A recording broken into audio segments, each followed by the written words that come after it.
اللہ الرحمن الرحیم۔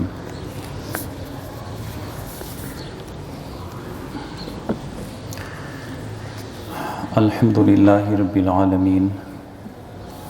والصلاة والسلام علی سید الانبیاء والمرسلین وعلی آلہ واصحابہ وبارک وسلم اجمعین۔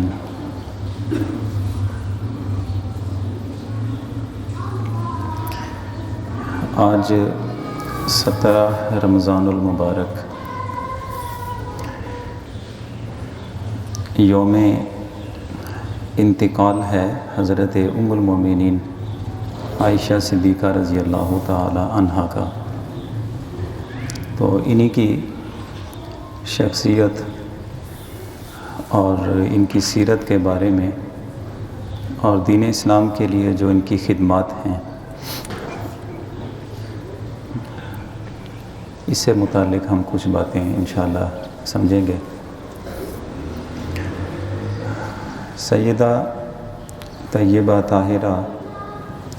عائشہ صدیقہ رضی اللہ تعالیٰ عنہ حضرت جناب ابو بکر صدیق رضی اللہ تعالیٰ عنہ کی صاحبزادی ہیں، اور ہجرت مدینہ کے بعد حضور صلی اللہ علیہ وسلم کے حرم میں، یعنی آپ کی زوجیت میں آتی ہیں، اور یہی وہ خوش نصیب خاتون ہیں کہ حضرت جبریل امین نے ان کی تصویر کو ایک بہترین عمدہ قسم کی چادر میں لپیٹ کر حضور صلی اللہ علیہ وسلم کو دکھائی۔ تو حضور نے فرمایا کہ یہ تو عائشہ ہے۔ فرمایا کہ اللہ رب العزت کا یہ فیصلہ ہے کہ یہ دنیا میں بھی اور آخرت میں بھی آپ کی اہلیہ قرار دی گئی ہے، اور اس کے بعد پھر جو دنیا کا ایک مستقل طریقہ کار ہے نکاح کا، تو نکاح میں پھر حضور صلی اللہ علیہ وسلم نے ان کو قبول کیا تھا۔ یہ وہ خوش نصیب خاتون ہیں کہ جن کا حجرہ مسجد نبوی کے ساتھ متصل تھا۔ باقی جتنی بھی ازواج ہیں ان کے حجرے مسجد نبوی سے الگ تھے، اور یہی حجرہ عائشہ جسے کہتے تھے، یہ دنیا کا پوری کائنات کا وہ حصہ ہے کہ جسے سب سے عظیم اور سب سے برکت والا حصہ قرار دیا گیا ہے، حجرہ عائشہ، کیونکہ اسی حجرہ عائشہ میں حضور سید عالم صلی اللہ علیہ وسلم کا مزار مبارک ہے، بلکہ جناب ابو بکر صدیق اور حضرت فاروق اعظم کے مزارات شریف بھی اسی حجرہ انور کے اندر ہیں۔ اس لحاظ سے پورے زمین اور آسمان میں، بلکہ عرش الہی سے بھی عظیم تر جو حصہ قرار دیا گیا ہے وہ یہی حجرہ عائشہ ہے۔ اور دین اسلام کے لیے ان کی بہت بڑی خدمات ہیں۔ احادیث کریمہ جب ہم پڑھتے ہیں تو سب سے زیادہ حدیثیں حضرت ابو ہریرہ رضی اللہ تعالیٰ عنہ کی جو مردوں میں ہیں، اور خواتین میں سب سے زیادہ جو حدیثیں ہیں وہ حضرت عائشہ صدیقہ سے پوری امت کو ملی ہیں۔ اور علم میں آپ کا مقام اور مرتبہ یہ تھا، حضور صلی اللہ علیہ وسلم نے خود انہیں نصیحت فرمائی تھی، اے عائشہ تمہاری جو پہچان ہے وہ علم اور قرآن ہونی چاہیے۔ اس سے خواتین کی تعلیم کی طرف بھی اشارہ ہوتا ہے، اور خواتین کی جو اصل پہچان ہے اس کی طرف بھی حضور صلی اللہ علیہ وسلم نے اشارہ فرمایا کہ اور بھی پہچانیں ہو سکتی ہیں کہ انجینئرنگ کی فیلڈ میں یا میڈیکل کی فیلڈ میں بہت سارے اس طرح کے شعبہ جات ہیں، لیکن سب سے جو بہترین پہچان ہے کسی بھی شخص کے لیے وہ علم اور قرآن، یعنی لوگ جانتے ہی اس لحاظ سے ہوں کہ یہ دینی علوم کا ماہر شخص ہے۔ ایسی خواتین میں اس کو قرآن بہت اچھا پڑھنا آتا ہے۔ یہی وجہ تھی حضرت جناب صدیق اکبر کے اپنے دور خلافت میں، حضرت فاروق اعظم کے دور خلافت میں، حضرت عثمان غنی کے دور خلافت میں یہ مستقل فتویٰ دیا کرتی تھی اور جس وقت فتوحات ہو رہی تھی دور دراز سے لوگ دین اسلام کی تعلیمات سیکھنے کے لیے مدینہ طیبہ میں آتے تھے، تو حضرت عائشہ صدیقہ رضی اللہ تعالیٰ عنہ نے مستقل ایک درسگاہ اپنی قائم کی ہوئی تھی۔ اس میں کیا مرد ہیں خواتین ہیں سبھی آپ سے آ کر دین سیکھتے تھے، اور چونکہ جتنی بھی حضور صلی اللہ علیہ وسلم کی ازواج ہیں اللہ تعالیٰ نے سب کو امہات المؤمنین کا درجہ عطا فرمایا، تو مسلمانوں کی مائیں ہیں اور اس حیثیت سے لوگ سب سے پہلے انہی کی طرف رجوع کرتے تھے کہ چونکہ حضور کے خاندان سے بھی اور پھر حضور صلی اللہ علیہ وسلم کی اہلیہ ہونے کی حیثیت سے حضور کے معاملات کو سب سے زیادہ جانتی تھیں، اور بالخصوص اگر خواتین کے جتنے بھی معاملات ہیں امور خانہ داری کے اور اپنے حقوق سے متعلق یا خواتین کے اپنے جو ذاتی مسائل ہوتے ہیں، اس لحاظ سے حضرت سیدہ عائشہ صدیقہ رضی اللہ تعالیٰ عنہ سے مروی جو احادیث ہیں یہ ان کے لیے مشعل راہ ہیں۔ اچھا، یہ وہی خوش نصیب خاتون ہے کہ آپ ان کے جتنے بھی رشتے دیکھیں اللہ نے سارے رشتے ان کو بڑے عظیم عطا فرمائے، یعنی باپ ہیں تو صحابی رسول، اور ان کے بھائی ہیں تو صحابی رسول، والدہ بھی صحابی رسول، ان کی بہنیں بھی حضور صلی اللہ علیہ وسلم کے صحابیہ، یعنی اور جو شوہر ملے ہیں وہ سید الانبیاء ہیں، یعنی ہر نسبت اللہ نے عظیم عطا فرمائی۔ اور جناب صدیق اکبر کا گھرانہ تو ایسا گھرانہ ہے کہ ان کے پورے خاندان نے، جتنے خاندان نے بھی حضور صلی اللہ علیہ وسلم کو دیکھا ہے وہ سارے صحابی ہیں، یعنی ان کے ماں باپ بھی صحابی تھے، حضرت صدیق اکبر خود بھی صحابی، ان کی ساری بیویاں صحابی جنہوں نے حضور کا زمانہ پایا، ان کے سارے بچے بچیاں وہ بھی صحابی، ان کے نواسے نواسیاں پوتے پوتیاں جنہوں نے حضور کا زمانہ پایا، 4 پشتیں مسلسل حضور کی صحابی ہیں، اور اسی میں حضرت عائشہ صدیقہ رضی اللہ تعالیٰ عنہ بھی شمار ہوتی ہیں۔ اچھا، ان کی تھوڑا سا ہم سیرت کے حوالے سے دیکھیں۔ دین اسلام میں جو ان کو لقب عطا کیا گیا نا، وہ لقب ہے عفیفہ، یعنی پاک دامن خاتون، صدیقہ جس نے حضور صلی اللہ علیہ وسلم کی ہر بات کو تسلیم کیا، مریم اسلام، یعنی ان کی گواہی رب کائنات کی طرف سے اس کا انتظام ہوا تھا کہ یہ پاک دامن ہے۔ ہوا یہ کہ غزوہ بنو مستلق کے بعد واپسی جب ہو رہی تھی تو وہ قافلہ مدینہ شریف واپس آ رہا تھا۔ احباب جانتے ہیں، پڑھتے بھی ہیں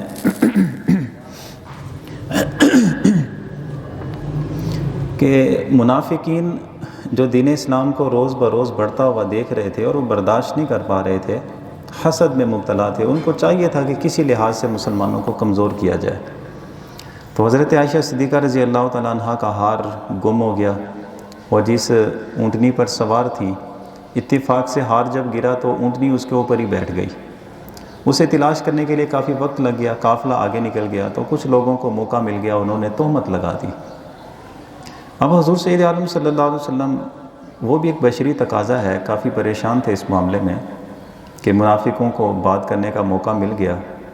صحابہ کرام کو اکٹھا کیا، ان سے گواہیاں لیں کہ تم بتاؤ کہ صورتحال تم کیسے دیکھ رہے ہو۔ حضرت فاروق اعظم سے پوچھا کہ عمر تم بتاؤ تم کیسے جائزہ لیتے ہو ساری صورتحال کا، لوگوں نے میری بیوی پہ تہمت لگا دی۔ تو حضرت فاروق اعظم کہتے ہیں کہ حضور ہم تو اتنا جانتے ہیں کہ اللہ جل شانہ نے آپ کے جسم کو اتنا پاکیزہ بنایا کہ کبھی ہم نے نہیں دیکھا کہ آپ کے جسم اقدس پہ کوئی مکھی بیٹھی ہو۔ اللہ نے اتنا بھی گوارا نہیں کیا کہ میرے محبوب کے جسم پہ مکھی بیٹھی ہو، تو یا رسول اللہ ہم تو یہ سمجھتے ہیں کہ مکھی بیٹھنا اللہ کو گوارا نہیں ہے، تو اگر آپ کی اہلیہ پاک دامن نہ ہوتی تو اللہ اس کو آپ کے نکاح میں کیسے برداشت کرتا؟ تو یہ پاک دامن خاتون ہے۔ حضرت عثمان غنی سے پوچھا عثمان تم بتاؤ تم یہ سارے معاملے کو کیسے دیکھتے ہو؟ تو انہوں نے عرض کی کہ حضور ہم تو یہ سمجھتے ہیں کہ اللہ نے آپ کا سایہ نہیں بنایا، دھوپ میں چلتے ہیں آپ کا سایہ نہیں بنتا، اس لیے کہ اللہ کو یہ گوارا نہیں ہے کہ کسی آدمی کا لا علمی میں کسی آدمی کا پاؤں آپ کے سائے پہ آ جائے۔ تو اللہ نے جب آپ کا وجود اتنا پاکیزہ بنایا اور اتنا لطیف بنایا کہ اس کا سایہ بھی نہیں رکھا، تو حضور یہ کیسے ہو سکتا ہے کہ آپ کو ایسی بیوی دے دے جو پاک دامن ہی نہ ہو؟ اچھا، حضرت علی کے پاس بات پہنچی، علی تم کیا کہتے ہو؟ تو حضرت علی شیر خدا کہتے ہیں کہ حضور ہمیں تو وہ بات یاد ہے کہ آپ راستے سے چل کے آ رہے تھے تو ایک جگہ پہ نجاست تھی، آپ کا پاؤں اس کے اوپر آ گیا تھا، جوتوں میں نجاست لگی ہوئی تھی، تو اللہ جل شانہ کو آپ کے وہ جو جوتے جس میں نجاست لگ گئی اللہ کو گوارا نہ ہوا، فوراً جبریل امی کو بھیجا کہ میرے محبوب سے جا کر یہ کہو کہ اپنے جوتوں کو فوراً اتار دیں کیونکہ اس میں گندگی لگی ہے۔ تو اللہ کو آپ کی جو ذات پاکیزہ ہے اس پاکیزگی کا تقاضا یہ ہے کہ وہ جوتے کے ساتھ لگنے والی گندگی بھی اللہ کو گوارا نہیں ہوئی، تو حضور یہ بتائیں کہ اگر آپ کی بیوی پاک دامن نہ ہوتی تو اس کو اللہ آپ کے نکاح میں کیسے شامل فرماتا؟ یہ ساری گواہیاں اب حضور نے خود فرمایا کہ واللہ ما علمت لأہلی الا خیرا، مجھ سے پوچھو میں بھی یہ کہتا ہوں کہ میری بیوی پاک دامن ہے، لیکن لوگوں کے سامنے بات کیوں نہیں کی؟ لوگ اس کو نہ لے جاتے ہیں، حکمتیں نہیں دیکھتے، لوگ اس کو اپنے ظاہری علم سے جانچتے ہیں کہ حضور کو علم غیب ہوتا تو کیوں نہ اپنی بیوی کے بارے میں گواہی دے دیتے، خاموش کیوں رہے؟ بات حقیقت یہ تھی کہ اگر حضور خود بھی گواہی دے دیتے کہ میری بیوی پاک دامن ہے تو مسئلہ تو حل ہو جانا تھا، لیکن حضور چاہتے تھے کہ جس طرح کا ایک شور پڑ چکا ہے اور جس طرح لوگوں کو باتیں کرنے کا موقع ملا ہے، اب انتظار کیا جائے، میرا رب کائنات خود اس کی پاک دامنی بیان کرے گا، اور جب رب کائنات نے پاک دامنی بیان کرنی ہے تو اس میں ان کی پاک دامنی جو نکھر کے سامنے آئے گی اس چیز کو سامنے رکھیں کہ حضرت عیسیٰ علیہ السلام کی والدہ محترمہ حضرت بی بی مریم پہ بھی تہمت لگی تھی نا، یہ بچہ کہاں سے لے کے آئی ہے؟ تو اللہ نے معجزہ ظاہر فرمایا تھا، وہ معجزہ کیا تھا کہ وہ جو گود میں بچہ ہے تو اس کی طرف اشارہ ہوا کہ یہ بچہ بول کے بتائے گا کہ میں کون ہوں۔ بچے نے بول کے بتایا، ساری قوم جس نے سنا تو اس نے سن کے یقین کر لیا کہ اس عمر کا بچہ بولتا نہیں ہے، جو اس کو بولنے کی طاقت ملی ہے یقیناً جو اللہ کی طرف سے ہے، لوگوں نے مان لیا کہ اس کی والدہ پاک دامن ہے۔ حضرت یوسف علیہ السلام پہ بھی تہمت لگی تھی تو ادھر بھی معجزہ ظاہر ہوا تھا،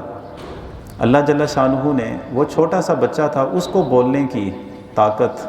اور گویائی عطا فرما دی، اس بچے نے بول کے کہا کہ اصل مجرم کون ہے۔ یہ اللہ کی طرف سے انتظامات ہوتے ہیں۔ تو حضرت عائشہ صدیقہ رضی اللہ تعالیٰ عنہا پہ جب تہمت لگی تھی اس کا انتظام بھی اللہ کی طرف سے ہوا نا، لیکن انتظام میں فرق دیکھیں، وہاں پہ انتظام کیا ہے؟ جب حضرت سیدہ مریم علیہ السلام پہ تہمت لگی کہ ایک انسان کے حوالے کیا گیا کہ تم کہو کہ یہ پاک دامن ہے۔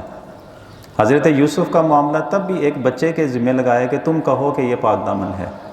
لیکن جس وقت حضرت عائشہ صدیقہ رضی اللہ تعالیٰ عنہ پہ تہمت لگی تو اب اللہ نے کسی انسان کو مقرر نہیں کیا کہ تم اس کے پاک دامنی بیان کرو، اللہ جل شانہ نے قرآن عزیز کی کم و بیش 20 آیتیں نازل فرمائی کہ یہ پاک دامن ہے۔ اس سے ان کا مقام اور مرتبہ باقی جتنی بھی اللہ تعالیٰ نے انتظامات کیے وہ بھی معجزہ ہیں، لیکن ان کا مقام و مرتبہ اس لیے بڑھ جاتا ہے کہ یہاں پہ کسی مخلوق کے حوالے نہیں کیا کہ تم اس کی پاک دامنی بیان کرو،